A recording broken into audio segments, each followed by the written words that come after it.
আসসালামু আলাইকুম। আপনারা সবাই কেমন আছেন? আলহামদুলিল্লাহ, আমিও ভালো আছি। Ummis family blog and cooking চ্যানেলে আপনাদের সবাইকে স্বাগতম জানাই। প্রতিদিনকার মতো নতুন একটি ব্লগ ভিডিও নিয়ে আপনাদের সামনে হাজির হয়ে গেলাম। আজকে সকালে পরোটা তৈরি করব। তো এখানে হচ্ছে আমি দুধ নিয়েছি পরোটা বানানোর জন্য।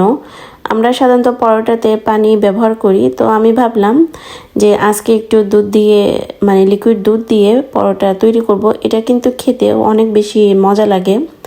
সাধারণ পরোটার চেয়ে একটু অন্যরকম লাগে, বাট খেতে কিন্তু খুবই মজা লাগে। আপনারা চাইলে কিন্তু ট্রাই করতে পারেন। আর লিকুইড দুধ না দিয়ে আপনারা গুঁড়া দুধটাও ইউজ করতে পারেন। যারা পরোটাটা খেতে ভালোবাসেন তাদের জন্যই বললাম। এখানে আমি চা রেডি করে নিচ্ছি। আজকে তেজপাতা, গরম মশলা এগুলো দিয়ে চা তৈরি করব।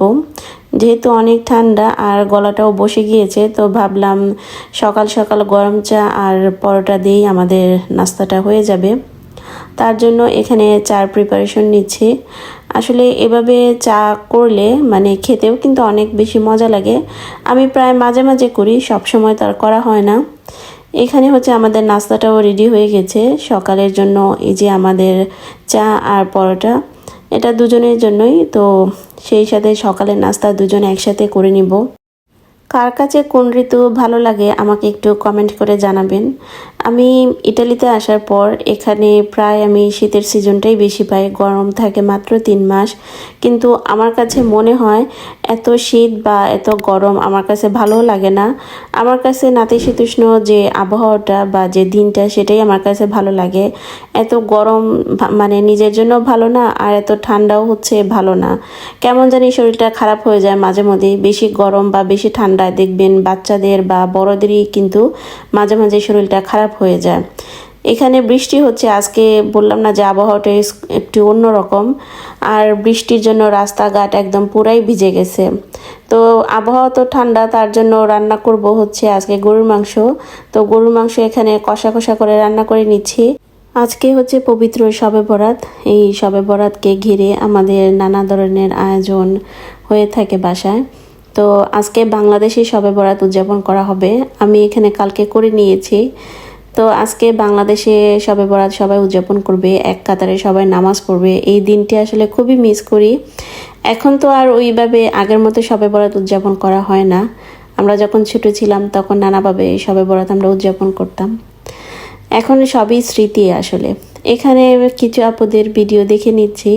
আপুদের ভিডিও না দেখলে তো আপুরা আবার আমার ভিডিও দেখবে না। তো বাধ্যতামূলক সবার ভিডিও সবারই দেখা উচিত, এটা অবশ্য অনেক আপুরাই ভুলে যায়। তো আমি আবারও রিকোয়েস্ট করব যে আমরা যারা আছি ইউটিউবে ছোট ছোট কন্টেন্ট ক্রিয়েটর, আমরা যাতে সবার ভিডিও সবাই দেখি। কে আমার ভিডিও দেখলো, কে আমার ভিডিও দেখলো না, এসব নিয়ে আসলে অনেক মনক্ষুণ্ণ হয়ে থাকে। সে আমার ভিডিও দেখছে না বিধা আমিও তার ভিডিও দেখছি না, এটা কিন্তু প্রায় হয়ে থাকে। তো নিজের স্বার্থেই হোক আর নিজের চ্যানেলের জন্যই হোক, ভিডিও দেখা কিন্তু মাস্ট। সময় পেলে যতটুকু আমি সময় পাই ওই সময়ের মধ্যে কিন্তু সবার ভিডিও দেখার আমি চেষ্টা করি। এখানে হচ্ছে একটা তরকারি রান্না করব। এখানে মূলা, শিম আর হচ্ছে চিংড়ি মাছ দিয়ে একটা তরকারি রান্না করে নিচ্ছি। আর মাংস তো আছেই, তার সাথেও একটা আলাদা মাছের তরকারি রান্না করে রাখলাম। যেহেতু মাংস খেতে অনেক সময় ভালো লাগে না, তো মাছের তরকারি থাকলে সেটা খেতেও অনেক সময় ভালো লাগে। তরকারি রান্না প্রায় শেষের দিকে, রান্নাবান্না প্রায় শেষের দিকে। এখন দুপুর টাইম, তো সব কিছু আমি ক্লিন করে নিয়েছি, টেবিলটাও মুছে নিয়েছি। এখন তো খাওয়ার সময় সব কিছু এখন টেবিলে দিয়ে দিব খাওয়ার জন্য।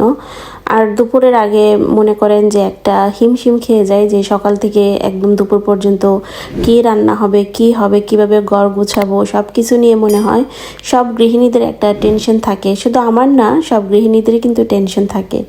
এখানে কিছু মাসের বাজার লাগবে, আমি এভাবে লিস্ট করে রাখি।